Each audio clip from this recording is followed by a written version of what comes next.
윤석열 대통령은 국회에서 탄핵됐고 대통령 대행인 한덕수 국무총리는 바이든 대통령과 전화 통화를 했으며 한동훈 국민의힘 대표는 친윤계에 의해 쫓겨나듯 사퇴했습니다. 대한민국의 열 하루 격변을 미국에서는 끝나지 않은 정치 불확실성으로 보고 한국 내부에서도 당사자인 윤석열 대통령이 탄핵과 내란죄 수사로 일시 직무 정지지만 끝까지 싸우겠다고 선언을 했습니다. 로이터 통신은 미주 한인들도 많이 보는 한국 보수 유튜버들의 활동이 결국 계엄의 원인이었다는 분석 기사를 실었습니다. 소프트뱅크 손정희 회장이 오늘 트럼프 당선인과 동석해서 미국에 1,000억 달러를 투자한다고 발표할 예정입니다. 트럼프 당선인 임기 중 끝나게 될 4년 프로젝트로 일자리 10만 개를 창출할 것이라고 발표하게 됩니다. 트럼프 대통령 당선인은 지금 말하려고 해서 기자회견을 하고 있습니다. 버니 샌더스 연방 상원 의원은 최저임금 인상을 위해서 트럼프 당선인과 일하기를 희망한다고 밝혔습니다. 동시에 바이든 대통령이 의사당 폭동 사건을 조사한 의회 멤버들을 선제 사면해야 한다고도 말했습니다. ABC 방송도 다른 언론사처럼 트럼프 당선인 발 아래 무릎을 꿇었습니다. 선거 당시 트럼프 후보 관련 방송 때문인데 트럼프 당선인의 고소를 1,500만 달러 합의금으로 마무리했습니다. 뉴저지와 뉴욕 등의 하늘에 떠다니는 드론의 실체에 대한 연방정부 답변이 여전히 미흡해서 주민들이 불안해합니다. 뉴저지에서 연방 상원 직무를 시작한 앤디 김 의원은 자체 조사 결과 대부분 이상이 유인 항공기라고 밝히면서 그러나 여전히 연방정부 대응은 잘못됐다고 비난합니다. 우크라이나가 러시아 크루쿠스 지역 전투에서 북한군이 최소한 30명이 숨지거나 부상했다고 밝혔습니다. 연방 대법관 카탄지 브라운 잭슨이 평생 꿈이었던 브로드웨이 뮤지컬에 출연했습니다. 카탄지 브라운 잭슨 대법관은 대법관도 꿈을 꾸는 인간이라는 것을 상기시킬 기회였다고 말했습니다. 트럼프 당선인 지금 말하려고 해서 기자회견을 하는데요. 제가 그 맨 앞부분을 보지 못했기 때문에 맨 앞부분에 손정희 소프트뱅크 회장과 그 소프트뱅크가 미국에 투자를 한다는 것을 먼저 발표를 했는지 아닌지는 잘 모르겠습니다. 분위기상으로는 아닌 것 같고요. 우선 굉장히 트럼프 대통령의 그 표정이 달라졌다 하는 것을 저는 느끼겠거든요. 굉장히 뭐라고 할까요? 심각하고 그러나 뭔가를 막 내지르는 것 같은 그런 표정은 아니면서 지금까지 본인이 장관으로 지명을 한 사람들을 일일이 지금 비호한다고 할까요? 보호한다고 할까요? 지지하는 발언들을 합니다. 예를 들면 국방장관 핏 헥세스의 경우는 장관을 하지 않으면 돈으로 엄청 많이 벌 수 있는 사람인데 그러한 것을 희생을 하면서 국방장관으로 미국에 봉사하려고 한다. 팍스의 일요일이 아니라 주말 팍스 앤 프렌즈의 공동 진행자니까요. 그리고 본인과 얘기할 때 군대에 관한 얘기 아니고는 내가 해본 적이 없다. 그만큼 이제 군대를 사랑하는 애국자라는 뜻이고요. 그리고 보건복지부 장관에 대해서도 조금 얘기를 했는데 이 내용은 이제 늘 지금까지 있어 왔었던 것을 다시 한번 그 다짐하는 정도니까 뒷부분에 제가 여러분들께 그 취합하는 대로 뉴스를 말씀을 드리기로 하고 오늘 먼저 맨 앞부분에는 한국의 탄핵에 관해서 조금 이제 종합적으로 정리를 하는 게 필요할 것 같습니다. 레이티스트부터 말씀드리자면은 윤석열 대통령이 검찰 소환에 또 불응을 했습니다. 그래서 세 번째까지 불응하면은 그 이후에는 체포영장 발부되고 한다는데 대통령이기 때문에 아직 한 번도 이런 일이 없어서 어떻게 될지는 모르겠습니다만은 토요일에 탄핵이 예상대로 가결이 됐고 윤석열 대통령은 끝까지 싸우겠다고 했고 그리고 이제 탄핵 투표 있기 직전에 본인이 대국민 담화한 것과 별로 다르지 않습니다. 잘못한 것이 없고 그리고 이제 국가를 위해서 일을 해왔고 본인의 업적을 쫙 상기시키면서 이러한 것들이 이어가지 못한다는 것을 안타까워했고 일시적으로 내가 파워가 정지되는 것이니까 끝까지 싸우겠다고 했습니다. 그 뒤에 세계와 미국 언론은 이재명 더불어민주당 대표의 지금 선거가 치러진다면 당선 가능성에 대해서 굉장히 많이 말을 했고, 이재명 더불어민주당의 대표는 여당 대표에게 어떤 거국적인 뭔가를 우리가 만들자 하고 제안을 했을 때 권성동 그 여당의 원내대표가 우리가 여당인데 여당인 것처럼 행동하지 말아라 하고 거부를 했고요. 이제부터는 헌법재판소에서 탄핵 심판을 하고, 그리고 또 하나는 내란죄에 관한 경찰, 검찰, 공수처의 수사, 지금 보통 공수처하고 경찰이 합동수사를 하고 검찰이 따로 하고 있는데 이런 두 갈래길인데 어느 것 하나 지금까지 여러분들께 보도를 해드렸었던 것처럼 그대로 될지 알 수가 없습니다. 헌법재판소의 그 재판 자체도 과거의 노무현 대통령이나 박근혜 대통령 때와는 지금 사안도 다르고 증인만 하더라도 엄청나게 출석을 해야지 될 수 있기 때문에 이재명 더불어민주당 대표가 헌법재판소에 가능하면 국가를 정상화하기 위해서 빨리 판결을 내려달라고 했지만 얼만큼 걸릴지 알 수가 없고, 그 사이에 또 내란죄에 관해서 수사를 하는 그 과정에서 수사와 헌법재판소의 탄핵 심의가 똑같은 내용이면은 이 수사를 하는 쪽에서 재판부에서 이 헌법재판소의 탄핵 판결 심의는 일단 중지해달라 하는 요청을 할 수도 있고요. 모든 것들이 너무 많이 걸려있기 때문에 또 이재명 대표의 경우도 2심 판결에서 특히 이제 선거법 위반 같은 것을 하면은 뭐 출마하기도 어려워지니까 그런 문제는 또 어떻게 될 것이며 연방 대법원 판결까지는 안 난다고 하지만, 그리고 설령 모든 것들에서 유죄라 할지라도 지금의 분위기로는 이재명 대표는 선거에 나간다고 할 것이고, 그러면 국민들은 4분의 3이 원했던 탄핵이 가결이 됐지만 탄핵 대상인 대통령이 나는 끝까지 가겠다, 내란죄도 아니다, 탄핵 계엄을 할 만하니까 해서 야당이 저렇게 독주라고 뭐 공산당 등등 얘기를 하고, 이재명 대표의 경우는 법원에서 어떤 판결이 나와도 이거 다 그동안 마녀 사냥이었으니까 나는 대통령 될 자격이 있어 하면은 대한민국이 도대체 몇 갈래로 쪼개지는 것인지, 이런 모든 것들을 세계 언론은 보면서 끝난 게 끝이 아니다. 한국의 정치 미래는 굉장히 불확실하다. 뉴욕타임스가 그런 표현을 했습니다. 지금 탄핵을 원했었던 측에서는 특히 국민들이 많이 원했기 때문에 그 국민들은 일단 탄핵이 아슬아슬하게나마 204표였어요. 국민의힘에서 12표 이탈표가 나왔고 뭐 그 다음에 뭐 무효표, 기권표 이런 것들 나왔는데, 그런 것을 원했던 국민에게는 행복감, 일단의 행복감, 유토피아일 수 있지만 이 유토피아는 끝나지 않는다. 어떻게 끝날지 그 결과를 알 수 없다. 지금 이렇게 보도를 하고 있습니다. 그리고는 이제 대통령의 권력이 너무 강하기 때문에 5년제 그 단임제, 이게 이제 민주화 운동 이후에 만들어놨던 건데 이게 이번에 선거를 치르기 전에 어쩌면 이거 안 된다. 강한 그 대통령의 그 대통령 단임제를 다른 것으로 뭔가 바꿔야지 된다. 개헌 이런 주장이 나올지도 모르고, 그렇게 될 때 대통령 선거가 빠르면 4월, 늦으면 8월로 예상을 하고 있지만 이 스케줄조차도 확신을 하기가 굉장히 어렵다는 얘기들을 합니다. 한덕수 국무총리가 대통령의 대행으로서 바이든 대통령과 16분 정도 전화통화까지 했습니다.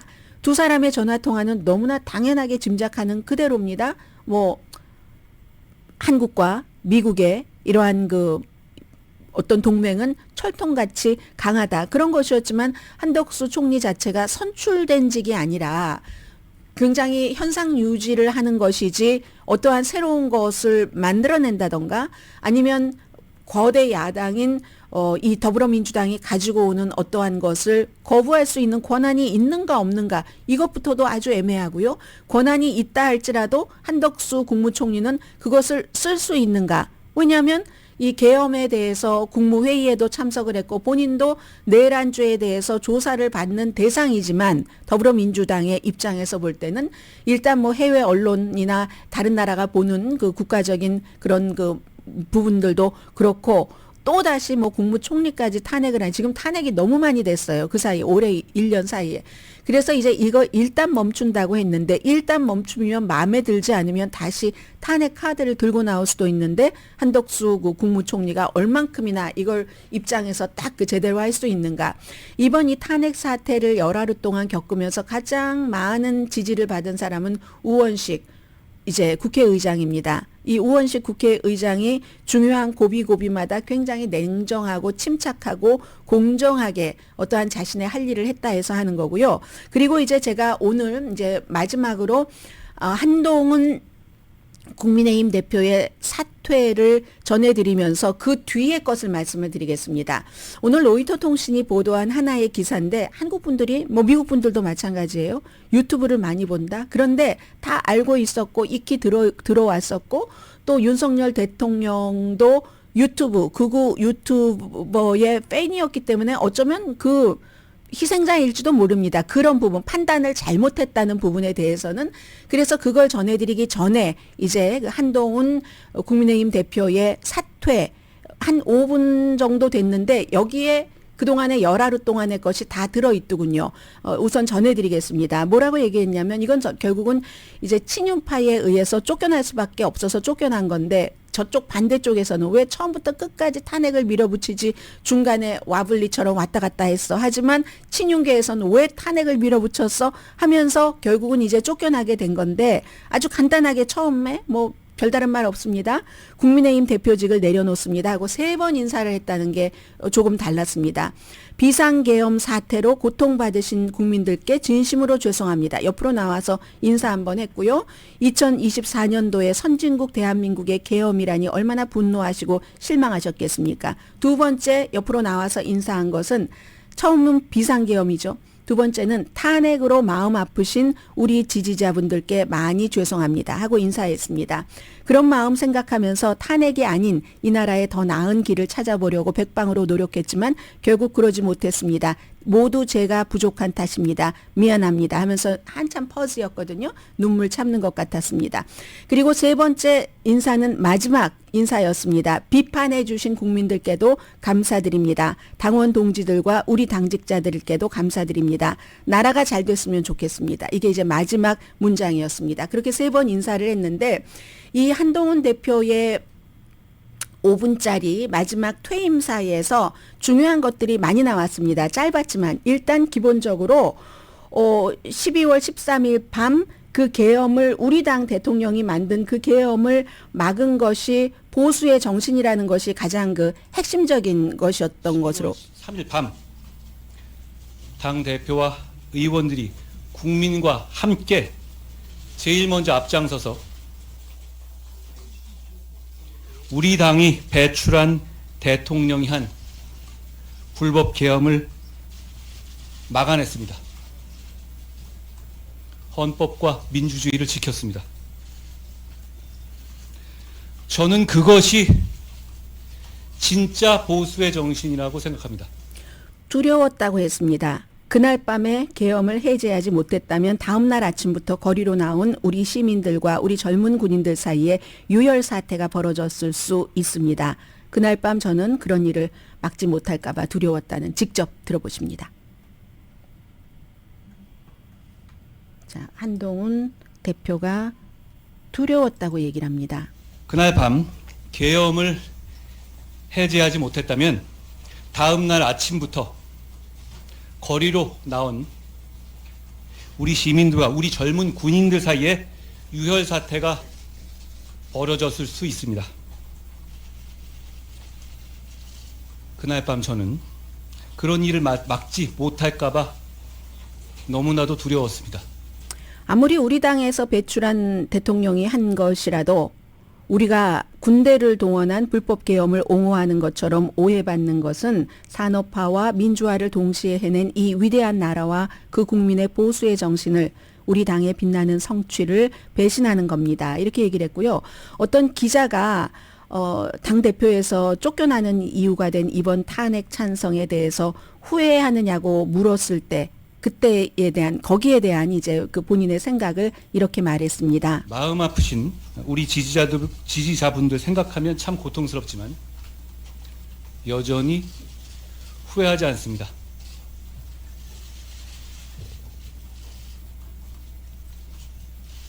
저는 어떤 일이 있어도 대한민국과 주권자 국민을 배신하지 않기로 약속했기 때문입니다.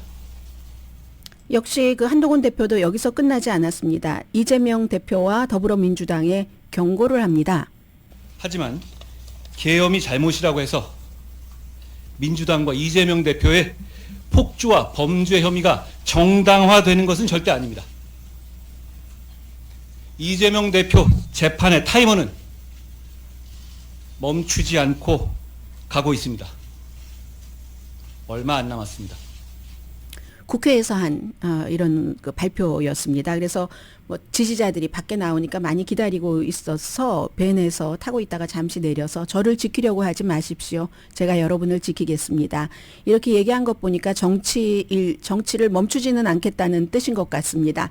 아무튼 그러면서 오늘 로이터 통신이 보도를 하면서 한 가지 인용을 한 게 제가 전해드리지 않았는데 이 한동훈 대표가 우리가 부정선거 음모론자들, 극단적 유튜버들 같은 그런 사람들에게 동조하거나 그들이 상업적으로 생산하는 공포에 잠식당한다면 보수의 미래가 없을 겁니다. 부정선거다. 상업적으로 돈 벌기 위해서 생산하는 공포다 하는 얘기를 합니다. 이걸 이제 로이터가 취재를 해서 뭐라고 보도를 했냐면 로이터 통신에 우선 헤드라인을 전해드린다면요. 4개 소제목을 우파 유튜버들이 윤석열 대통령 계엄의 이유를 반복해서 그동안 얘기를 해왔었다. 극단적인 유튜버들은 한국을 분열시키고 있고 윤석열도 트럼프처럼 전통적인 미디어를 비난하고 소셜미디어에 의존한다. 그리고 한국인 대다수는 유튜브가 본인들이 보는 뉴스원이다. 이런 겁니다. 그래서 고성국 씨와 인터뷰를 했네요. 저는 한 번도 보지 못했는데 굉장히 유명한 유튜버인가 봅니다. 보니까 구독자가 뭐 112만 명이나 되던데 이 윤석열 대통령이 본인의 유튜브를 보는지는 모르겠지만 이 유튜버들의 목소리를 주의 깊게 들으면 국민들이 어떻게 그 생각을 하는지 대통령 지지자의 정서가 무엇인지 이해할 수 있을 것이라고 생각한다. 이런 얘기도 했고요. 로이터 통신은 중앙일보도 유튜브 중독이 이 윤석열 정권을 망쳤다. 유튜브에 중독되면 음모론에 빠진다. 이게 이제 선거관리위원회의 부정선거라고 하면서 군인을 보낸 그 얘기를 하고 있습니다. 그러나 이 고성국 씨 같은 사람은 유튜버들이 대통령의 생각을 반영하는 이런 그 대체적인 플랫폼을 만들게 돼서 기쁘다. 이런 얘기를 했고 로이터 통신은 윤석열 대통령이 취임할 때 그 취임식에도 유튜버에서 활동하는 평론가들을 초청을 했다고 말합니다.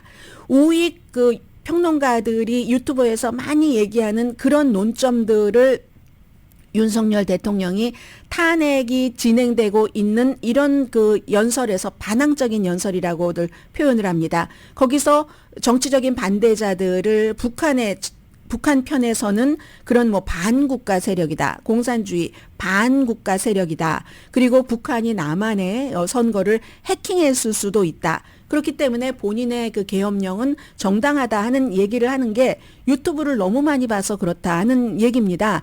그리고 또 한국에서는 친북으로 그런 꼬리표가 붙으면 지금도 힘들어서 뭐 실제로 11월 달에 한국 최대 노조인 민주노총의 전 간부가 북한의 무슨 시위 선동 지령을 받은 간첩이다 해서 1심에서 15년 징역형을 선고받은 것을 소개를 했고요. 지금 윤석열 대통령이 얘기하는 부정선거다 하는 것, 4월 총선에서 이제 부정선거로 민주당 의원들이 당선이 됐기 때문에 그 민주당 의원들이 다 당선 무효다. 그러니까 선거관리위원회에 먼저 가서 그걸 찾아내고 국회에서 그 사람들을 다 무효로 해야지 된다는 지금 이거잖아요. 선거 시스템이 훼손된 징후는 없다 하는 지난번에 이제 좀 취약한 모든 것이 완벽하지 않으니까 그런 것에 대해서 점검을 했는데 완전히 이렇게 그 훼손된 징후는 없다고 하는데도 윤석열 대통령과 이 신진욱 중앙대학교 사회학과 교수와 인터뷰를 했네요. 윤석열 대통령과 도널드 트럼프 대통령의 당선인의 비슷한 점은 전통적인 신문과 텔레비전 방송사들이 본인들에게 비판적인 입장을 취하면 다 가짜뉴스, 쓰레기라고 비난을 했고 윤석열 대통령이나 트럼프 당선인이나 똑같다는 얘기입니다. 그런데 한국 사람들 가운데 53%가 유튜브에서 뉴스를 접하시고요. 아마 오늘의 미국을 보고 듣고 계시는 상당수들도 거기에 속하실 겁니다. 다른 나라는 평균 30% 되는데 그게 수치가 높은 거죠. 30%대 53%. 2016년도에는 24%에서 2023년도에 53%로 늘어났으니까요. 그리고 특히 우익 그 시위에 참가하는 사람은 70%가 유튜브에서 뉴스들을 보는 그런 분들이랍니다. 그래서 이 고성국 씨, 이 고성국 씨도 인터뷰를 쭉 하면서 이 윤석열 대통령과 보수 유튜버들이 공생관계였다 이런 주장은 아니다라고 얘기를 한다는 겁니다. 아니 좌파에도 똑같이 그런 역동성이 있잖아. 이번에 그래서 무슨 뭐 계엄령해서 좌파의 유튜버 누구를 잡아라 하는 이런 좌파들도 유튜브에서 많이 활동을 하고 있다. 이런 얘기를 하면서요. 그리고 이제 그 광화문에서의 이 고성국 씨를 중심으로 하고 또 많잖아요. 무슨 뭐 정광 목사 등등 하는 그런 사람들의 시위도 조금 얘기를 하면서 탄핵을 앞두고 내려진 이 계엄령이 나라를 통치하기 위한 최후의 수단이다. 이 사람들은 아직도 이렇게 주장을 한다는 겁니다. 그러니까 애국 우익 투쟁자들이 거리로 나와서 윤석열 대통령을 지지를 해야지 된다. 이제부터 정말 전면전이 시작이 됐다. 이런 얘기를 하고 실제로 이제 광화문 집회에 참석을 한 이광현 씨라는 71세의 이분이 얘기를 하기를 가짜 뉴스다. 유튜버 고성국 씨 같은 사람이 진짜 뉴스다. 뭐 부정선거가 있었고 이런 얘기들을 지금 하고 있는 겁니다. 그래서 한국 우파 유튜버들이 윤석열 대통령이 그 우파 유튜버들이 말하는 것을 믿었기 때문에 계엄령 발동의 원인이었고 이렇게 극단적인 유튜버들이 한국 국민들을 분열시킨다. 뭐 이런 내용들을 지금 전했습니다. 이 로이터 통신이요. 고성국 유튜버를 보니까 지금도 레이티스트가 세계의 전선으로 탄핵을 저지할 수 있다. 탄핵을 저지할 수 있다 하면서 초대 손님이 황교안 전 그 대통령 권한 대행을 했죠. 총리 뭐 이영풍 이런 분이 나왔고 위축되지 말라. 싸움은 이제부터 시작이다. 제가 이 내용을 왜 전해드리냐면 한국이 이게 일단 탄핵이 됐다고 정말 안도감을 느끼면서 안정을 할 만한 시기인가? 절대로 그렇게 보이지 않습니다. 배신자들을 철저히 응징해야지 된다. 그리고 역시 여기에 죽 써서 개 줄까봐 조급해진 이재명 이런 내용들이 나오는 거 보니까 오늘의 미국에서도 앞으로 뭐 지금처럼은 아니지만 이제 일단 이 탄핵과 관련된 뉴스는 한국 뉴스는 오늘이 마무리가 되는 것 같은데 그렇다고 전혀 뉴스가 등장하지 않을 리가 없다. 무척 힘든 그 한국 다음에 내내 2025년 내내 그럴 것 같다 하는 그런 그 불길한 예감이 듭니다.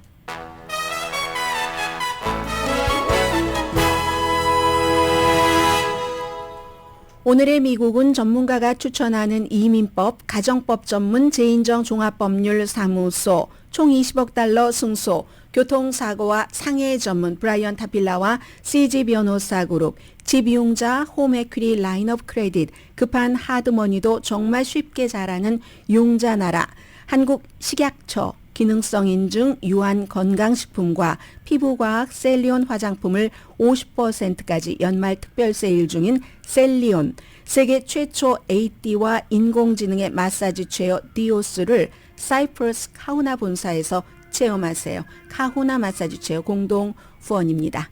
자, 잠시 뒤에 미국 뉴스로 돌아옵니다. 트럼프 대통령 당선인 지금도 기자회견하고 있네요. 라디오 서울 방송 오늘의 미국 듣고 계십니다.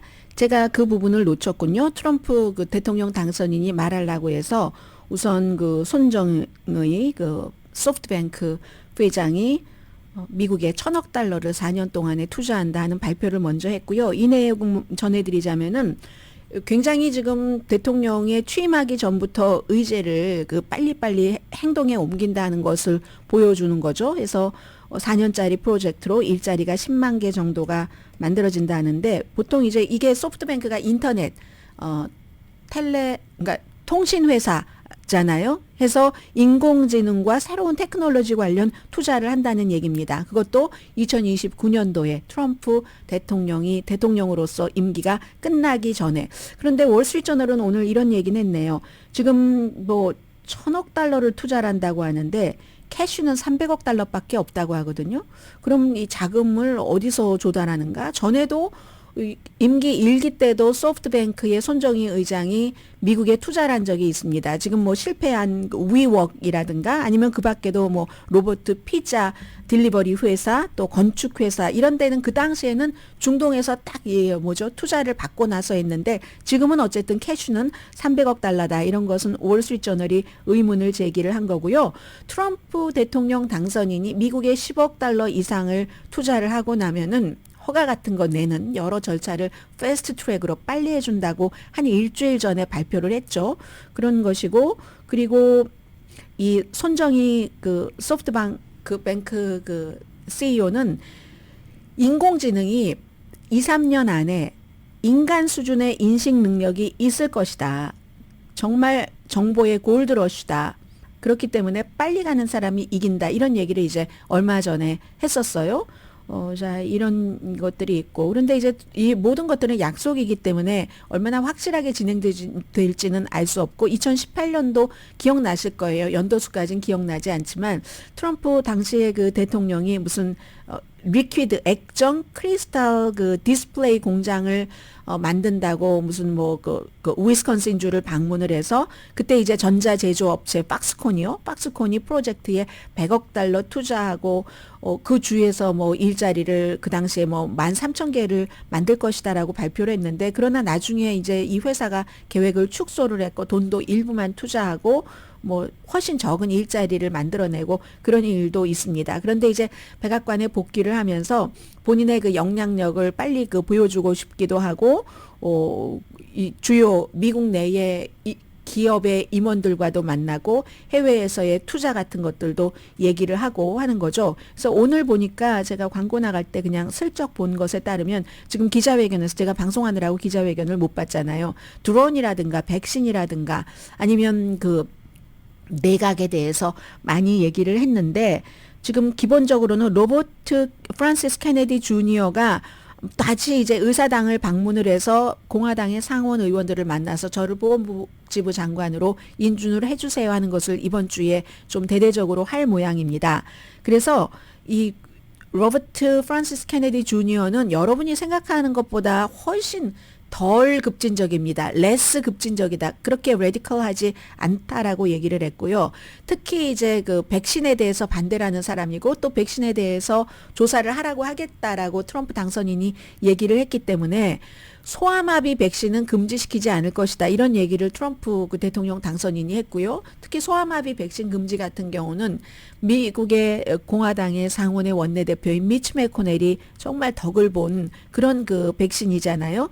그런 얘기도 했고, 그리고 좀 뒤에 ABC도 말씀을 드리겠지만 드모인 레지스터 여론조사에 대해서 소송을 할 수도 있다는 위협을 했다는 겁니다. 왜냐하면 저도 여러분들께 이 내용을 말씀을 드렸는데, 여론조사에서 굉장히 아주 신뢰를 많이 받던 분이 주최를 해서 드모인 그 레지스터 여론조사에서 선거가 치러지기 며칠 전에 아니 이런 아이오와주 같은 데도 해리스가 엄청 이긴다 했는데 나중에 투표하고 보니까 엄청 졌어요. 이런 부분에 대해서 소송을 할 수도 있다 하는 위협을 14%포인트 차이로 이겼거든요. 그런 위협도 했고, 유나이티드 헬스케어의 CEO의 총격 사건은 너무나 끔찍하다. 뭐 사람들이 그렇게 그 같은 사건을 저지른 용의자를 좋아할 수 있다는 건 이건 쓰기다, 병이다. 이런 표현도 했고요. 또 뭐가 있습니까? 그 정도 드론 관련 일, 정부는 드론 관련 일을 알고 있는데 제대로 말하지 않는다. 이 부분은 이제 잠시 뒤에 말씀을 조금 드리겠고요. 그리고 또 에릭 아담스, 뉴욕의 시장인데, 전에는 에릭 아담스가 뉴욕의 시장이니까 트럼프 대통령과 그다지 아주 자연스럽게 좋을 수는 없죠. 그런데 같이 기소가 돼서 수사를 받고 하는 입장이 되니까 에릭 아담스도 약간 트럼프 쪽으로 가고, 트럼프도 에릭 아담스를 사면할 수도 있다는 뜻으로 오늘 얘기를 했습니다. 에릭 아담스가 트럼프 쪽으로 가는 건, 나는 트럼프가 이제 지명을 한 국토안보부 장관이라든가 국경자료와 이민 문제에 대해서 얘기를 하겠다라고 했고, 그동안에 집행해 오던 뉴욕시에서의 불법 체류자에 관한 어떠한 무슨 조치 같은 것을 이제 불법 체류자에게 나쁘게 딱 그 방향 전환을 반대로 딱 틀어버렸잖아요. 그런 얘기도 했고, 그리고 또 뭐 틱톡에 대해서는 이것도 이제 트럼프 대통령 당선인 취임 하루 전까지 뭔가 결정을 내려야지 되고 이런 게 있는데 이게 바이든 행정부가 내릴 것인지 트럼프 행정부가 내릴 것인지 아주 모호한 점이 있긴 했지만 내가 틱톡에 대해선 좋은 마음이 있다. 뭐 이런 얘기들도 했고요. 뭐 등등. 네. 이 정도. 우크라이나와 러시아와 그 전쟁을 끝내기 위한 여러 가지 과정은 약간의 진전이 있다. 뭐 이 정도 얘기를 했습니다. 그리고 임기 1기 때보다 임기 2기에서는 다른 곳에서 다른 외부가 손정희 소프트뱅크 회장도 옆에 있었네요. 다른 그 미디어도 그렇고 나와 굉장히 잘 지내고 싶어 한다. 그 첫 번째 임기 때 너무나 적대적이었는데 지금은 훨씬 덜 적대적이다. 이게 뭘 또 얘기를 하냐면 ABC 방송이 이제 지난 주말에 트럼프 대통령 이제 임기 시작하지도 않았는데 대통령 기념관을 짓는데 1,500만 달러를 주기로 하고 합의하고 소송을 끝냈습니다. 이 소송은 트럼프 대통령 당선인이 제기를 했는데 선거 후보 당시에 ABC 텔레비전의 This Week이라는 프로그램에서 조지 스테파노폴로스 앵커가 한 그 의원이에요. 그 의원이 트럼프를 지지하는데 사실은 본인은 어렸을 때 강간당한 경험이 있다 하는 이 과정을 왜 강간당했는데도 트럼프를 지지하는 말을 하는 과정에서 조지 스테파노폴로스가 뭐라고 얘기했냐면 트럼프 후보는 강간 혐의에 대해서 유죄를 받은 사람이다. 책임이 있는 사람이다. 이렇게 얘기를 했더니 트럼프 측에서 고소를 한 겁니다. 나 강간에 대해서 책임이 있는 게 아니라 성학대, 어뷰즈였거든요. 어뷰즈였기 때문에 이거는 고소한다 하고 이거 명예훼손으로 고소를 해서 뭐 액수를 정하진 않았어요. 그걸 ABC가 지금 1,500만 달러 엄청난 돈입니다. 이걸 주고 끝낸 겁니다. 소송을 취하했는데 왜 그 ABC 방송의 그 조지 스테파노폴로스는 강간이다라고 얘기를 했냐면 지역마다 미국에서 강간을 규정하는 것도 다 다릅니다. 캘리포니아가 다르고 뉴욕이 다르고 무슨 텍사스 같은 데가 가장 보수적이어서 그냥 성적인 접촉을 원하지 않는데 당했다 하면은 이제 강간으로 하고 뉴욕은 훨씬 디테일합니다. 제가 뭐 여러분들께 그 디테일한 내용까지 말씀드릴 필요는 없지만 그래서 뉴욕의 판사가 그 당시에 성학대다라고 이렇게 판결을 뭐 배심원들이 다 내는 게 뉴욕주에서는 그 디테일한 그런 부분까지 없기 때문에 다른 주에서는 이게 강간이 될 수 있지만 뉴욕주의 기준에는 못 미친다 이랬거든요. 아무튼 그 과정에서 나를 명예훼손을 했다. 내가 성학대지 어디 성강간이냐라고 하면서 소송한 것을 1,500만 달러나 주겠다고 하니까 다른 매체에서 비난을 많이 하는데요. ABC를. 왜냐하면 공인이기 때문에 공인에 대해서 이런저런 얘기를 할 때 트럼프에 대해서 그리고 그 같은 말은 주마다 좀 다르고 이런 것이 있으니까 또 공인이 명예훼손으로 소송을 했다 해서 막 1,500만 달러 이렇게 승소를 하기도 굉장히 어렵고요. 그 돈을 1,500만 달러나 받기도 어려운데 이걸 알아서 이렇게 해버렸단 말이야. 이래서 알아서 기는 거잖아 라고 이제 ABC를 비난하는 매체가 많은데 지금 뭐 ABC뿐입니까?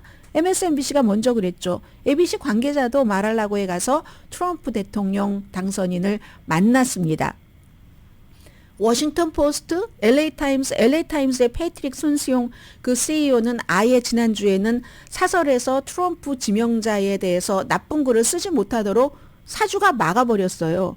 앞으로도 그렇게 하지 말라고. 이런 상황이고 트럼프 그 대통령 당선인이 좀 전에 얘기한 것처럼 그 임기 1기에는 나에 대해서 굉장히 적대적이었는데 지금은 뭐 조금 낫다 뭐 이런 얘기를 하는 것이고 그리고 너무 적대적인 것보다는 조금 덜 적대적인 게 좋기는 좋지만 너무나 또 알아서 기는 것도 마음대로 하다가 지금 다 가짜 뉴스라고 하고 뭐 중요한 전통적인 뉴스들의 회사의 기자들을 백악관 출입기자 자리에서 빼서 뭐 예를 들어서 소셜미디어에 영향력 있는 사람들 그런 사람들을 백악관으로 채워야지 된다 이런 얘기들도 나오잖아요. 이제 그런 부분을 조금 말씀드렸고요. 그럼에도 불구하고 잠시 뒤에 전해드리겠는데 버니 샌더스 연방 그 상원 의원 같은 경우는 역시 꼭 민주당과 같이 투표를 하지만 민주당이 아니기 때문에 새로운 행정부 누구라도 일을 이루기 위해서는 같이 일한다. 이거 사실 제가 지금 머릿속에 계속 한국의 탄핵이 있어요. 윤석열 대통령도 딱 너무나 흑백 논리가 강한 이런 그 환경에서 자라왔기 때문에 야당의 대표인데도 불구하고 2년 동안이나 이재명 대표를 만나지 않았잖아요. 그런 식으로 딱 흑백 논리를 해서 하면은 정치에서는 되는 일이 하나도 없다는 거죠.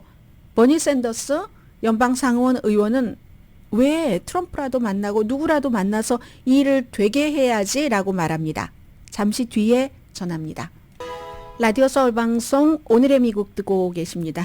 좀 전에 오늘의 미국 듣고 계신 분들은 늘 들으시니까 제가 가장 중요한 것을 말씀을 안 드렸네요. 그 ABC와 트럼프 대통령 당선인과의 그 소송이 합의하고 취하하고 한가운데 있었던 사람은 이진 캐롤이라는 칼럼니스트였었죠. 본인은 이제 강간했다고 하지만 뉴욕의 기준으로 아니고, 그리고 그렇다 할지라도 너무 오래전의 일이고, 그럼 사람들은 왜 그 오래전의 일을 이제서야 해? 하지만 두 가지가 있죠. 하나는 그 당시에는 너무나 그런 것을 얘기하면 여자만 손해보니까, 그러다가 중간에는 될 수도 없었다가 뉴욕에서도 오래전의 것도 할 수 있다고 딱 또 법이 바뀌었어요. 그리고 나서 했었다는 것. 해서 결국은 성학대로 혐의로 500만 달러를 배상하라는 판결을 받았고, 그 뒤에도 트럼프 대통령 당선인이 당시에 이제 야인이었었죠. 계속 내가 그런 일이 없다고 하면서 저 여자가 거짓말 치는 거야 하니까 명예소송을 해서 명예소송에 대해서는 8,300만 달러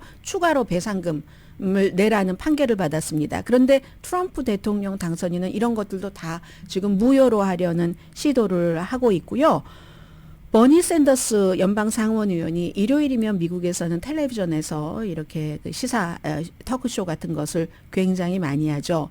미트 더 프레스 인터뷰를 했는데, 이 버니 샌더스 의원은 한결같습니다. 한결같아서 상대가 누구든 나와 가까워, 내 당과 가까워, 무소속과 가까워, 이런 거 따지지 않고 이 일을 해서 내가 원하는 것을 이뤄낼 수 있는 사람하고는 대화를 하려고 하죠. 해서 이분이 원하는 게 뭐겠어요? 굉장히 진보잖아요.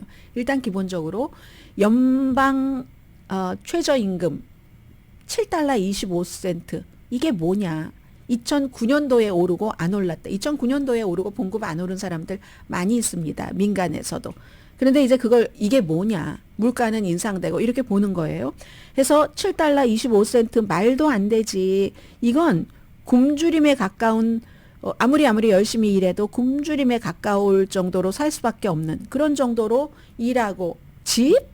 꿈도 꿀 수 없지. 아이들 교육도 제대로 할 수 없고, 아이들 교육은커녕 충분히 영양가 있게 먹일 수 있는 돈도 못 버는데, 그러니까 이건 올려야지 돼. 그러기 위해서는 지금 공화당이 다수당이잖아요. 트럼프 대통령 당선인과도 나는 대화를 하겠어 라고 얘기를 합니다.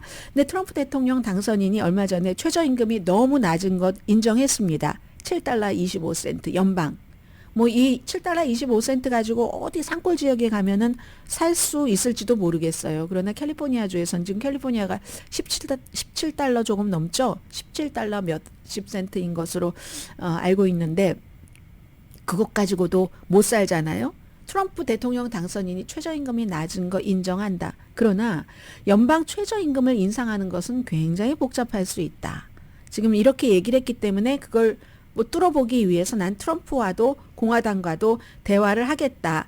2년 전에 본인이 최저임금을 지금 7달러 25센트였는데 그때도 15달러로 올리려고 했을 때 아무것도 내가 결국은 얻지 못했다. 공화당원 한 표도 못 얻었다고 얘기를 합니다. 결국은 42표. 이것도 그럼 민주당에서도 다 찬성하지 않았다는 얘기잖아요. 결국은 다수당인 공화당과 트럼프와 내가 생각하는 그 최저임금 인상 중요한 그 안을 통과시키기 위해서는 만나겠다 이런 얘기를 했고요. 그러나 그렇다고 해서 또 트럼프 그 대통령 당선인과 무조건 다 잘해 일을 할 거 이렇게만 얘기하는 게 아닙니다. 바이든 대통령에게는 역시 미트 더 프레스에서 사람들을 선제 사면하라. 지금 바이든 대통령이 아들을 사면을 해서 그 아들 사면에 대해서는 22%의 미국 사람들만 지지를 한다는 여론조사가 나왔죠. 그런데 의사당에서 트럼프 탄핵 이런 의사당 폭동 사건을 조사한 사람들이 의사당의 하원 의원이죠. 하원 의원이 검사라면 판사가 상원이 되는 거잖아요. 판사가 나중에 노해서 결국은 탄핵이 되지 않았는데 트럼프 대통령 당선인이 계속 그렇게 나를 탄핵하려고 일했었던 사람 다 감옥에 가두겠다고 얘기를 하니까 지금 그렇게 얘기하는 거 보면 버니 샌더스 의원의 얘기입니다. 그건 독재자적인 발상이다. 그 독재자적인 발상을 실행에 옮기면 안 되니까 이 탄핵에 대해서 조사를 했었던 그 위원들 공화당 민주당 다 있죠. 리스 체니 공화당 와이오밍주가 지역구였던 전 의원을 포함해서 그런 사람들을 선제 사면을 해야지만 된다. 트럼프 차기 행정부는 복수하는 행정부라고 지금 예고하고 진행을 하고 있는데 이걸 어떻게 선출된 공무원을 본인의 반대한다고 해서 감옥에 보낼 수가 있는가? 이게 미국에서 어떻게 그게 가능해? 가능합니다.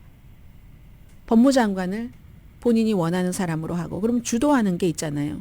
그렇기 때문에 이거는 말이 되지 않는다. 분노한 군중을 동원해서 의사당으로 보냈고 그곳에서 그 분노한 군중이 경찰을 공격했고 건물에 침입해서 공식적인 선거인단 표 개표를 중단했는데 민주주의 보루인 그런 의사당까지 침입해서 민주주의의 가장 신성한 절차인 그 개표, 선거인단 개표를 중단시켰는데 내가 잘했다. 그리고 그 당시에 트럼프 대통령이 버니 샌더스의 얘기입니다. 경찰관들이 잔인하게 구타당하고 의사당이 폭행당하는 것을 텔레비전에서 지켜보면서 몇 시간 동안 폭도들에게 떠나라고 말하지 않았는데 이건 정말 역사상 역대 대통령 중 최악의 헌법 위반이다. 그렇게 하고 그걸 조사한 정치인들을 감옥에 보낸다고? 아니지. 선제 사면을 해야지 된다. 글쎄요. 바이든 대통령이 선제 사면을 할지는 모르겠습니다. 만약에 트럼프 대통령 당선인도 그렇게 보낸 게 부정선거에 윤석열 대통령과 연결이 되죠. 부정선거 때문이야. 이렇게 믿고 있는지도 모르고요. 실제로. 그 같은 음모론을 트럼프 대통령도 윤석열 대통령처럼 부정선거야. 근데 믿고 있다면 부정선거라는 것을 증명을 할 겁니다. 근데 당시에 법원에서는 안 됐잖아요. 수십 건 다 소송을 했어도 이거 요건조차도 안 갖춰지네. 그래서 만약에 트럼프 대통령 당선인이 그걸 믿는다면은 그 성격이나 여러 가지로 볼 때 그걸 증명을 할 텐데 그걸 증명하는 일은 안 할 것 같습니다. 그러면 안 믿는다는 얘기가 되겠죠. 그러나 그것을 조사한 의원들을 감옥에 가둔다는 것은 선제 사면해야 된다. 이게 이제 버니 샌더스 같은 사람이 이제 저분도 다음에는 그 선거에 안 나간다고 하던데 참 저렇게 본인의 꼭 정치적인 이득, 표를 받기 위해서뿐만이 아니라 일을 하는 저런 사람들이 이제 한 사람 두 사람 다 없어지는 거예요. 미tt 롬니도 지금 은퇴하면서 한 기자회견에서 이제 공화당은 완전히 마가당입니다. 공화당은 공화당이 아닙니다. 트럼프 마가당입니다. 이렇게 얘기를 했잖아요. 지금 이런 사람들이 점점 다 한 사람 한 사람 없어지는 미국입니다. 잠시 뒤에 뵙겠습니다. 라디오 서울 방송 오늘의 미국 듣고 계십니다. 네, 드론이요. 뉴저지와 뭐 뉴욕 이쪽에 사시는 분들 아직도 그 내용이 끝나지 않아서 조금 찜찜한 부분들이 있을 텐데요. 오늘 뭐 월스트리트저널 보니까 이 드론에 대해서 사설까지 실었는데 왜 연방 정부가 그걸 구체적으로 투명하게 발표하지 않느냐. 드론은요. 로컬에서 관리를 하지 않는답니다. 로컬 경찰이 어떻게 할 수도 없고 이건 연방 정부에서만 하는 건데 연방 정부에서 연방 수사국과 국토안보부는 저 외국의 것도 아니고 일반 사람들에게 위험이 되지 않아. 이 정도만 얘기를 했는데 앤디 김이 이제 그쪽 뉴저지가 지역구이 이제 상원 의원 활동을 시작했잖아요. 뭐 지난주부터인가요? 해서 연방 정부에서 제대로 데이터 같은 것을 안 주니까 일반 사람들과 같이 뭐 많잖아요. 드론 동호회도 있고 드론 전문가도 있고 쭉 이걸 봤더니 드론은 무인이잖아요. 무인이 아니라 이건 거의가 유인 항공기. 신고가 굉장히 많이 들어갔는데도 거의가 유인 항공기였고 무인이 아니더라. 그러나 그럼에도 불구하고 정부가 이것보다 조금 더 분명하게 그럼 그게 뭐였다라는 것을 얘기를 하라는 겁니다. 심지어 이제 메릴랜드의 레리 호건 전 그 한국의 사위 그 전 주지사도 우리 집 앞에서도 내가 많이 봤다 이렇게 얘기를 하는데 그냥 무조건 아니다 위험하지 않아 외국 이란이 한 거 아니야 이 정도만 말해서는 안 된다는 거고 이 트럼프 대통령 당선인은 뭐라고 뭐 실제 뭘 잘 모른다던가 알면서도 말 안 한다던가 그러는데 모르면 격추라도 시켜 이런 얘기 나오고 있고요. 척 슈머 연방 상원 의원은 로컬 법 집행관에게도 드론을 감지하고 할 수 있는 어떤 더 많은 그 툴 같은 거, 도구 같은 것을 주는 법안을 지금 마련을 했거든요. 비행금지 구역에 침범한다던가 더군다나 그게 이제 기관시설 뭐 저수지 뭐 이런 데를 왔다 갔다 하는 것을 많이 봤다고 하니까 또 고도도 잘 안 지킨다고 해요. 그래서 이제 그렇다. 실제만큼 그렇게 위험하진 않는데 사람들이 위험을 과하게 느끼고 있다. 이게 이제 정부의 얘기고 그 정도 가지고는 설명이 안 돼 하는 거죠. 왜 전에 중국에서 온 그 중국 스파이 풍선 그것도 미국이 몰랐겠습니까? 근데 처음에는 그 당시에 중국과 관계를 좋게 지내려고 했었을 때이기 때문에 좀 미적미적하다가 그 뭔가를 축소시키고 이러다가 나중에는 하도 사람들이 분노하니까 그냥 대서양에서 격추시켜 버렸잖아요. 그래서 이거 뭔가 좀 찜찜하다 하는 얘기는 있는 것 같습니다. 느낌은 10시에 브라보 마이라이프 방송됩니다. 우크라이나에서 발표한 것이요. 내용은 길지만 한 문장으로 요약해 드릴 수 있습니다. 북한군이 결국은 이 전쟁에서 30명 정도가 숨졌고 또 부상하거나 실종된 사람도 몇 사람이 있다 하는 얘기고요. 앤 줄리엣이라는 뮤지컬에 카탄지 브라운 잭슨이라는 연방 대법관이 나갔는데 그게 꿈이었었대요. 이게 아주 여성의 자율권, 내가 스스로 내 운명을 개척하는 그런 스토리였답니다. 강혜신이었습니다. 하루였어요.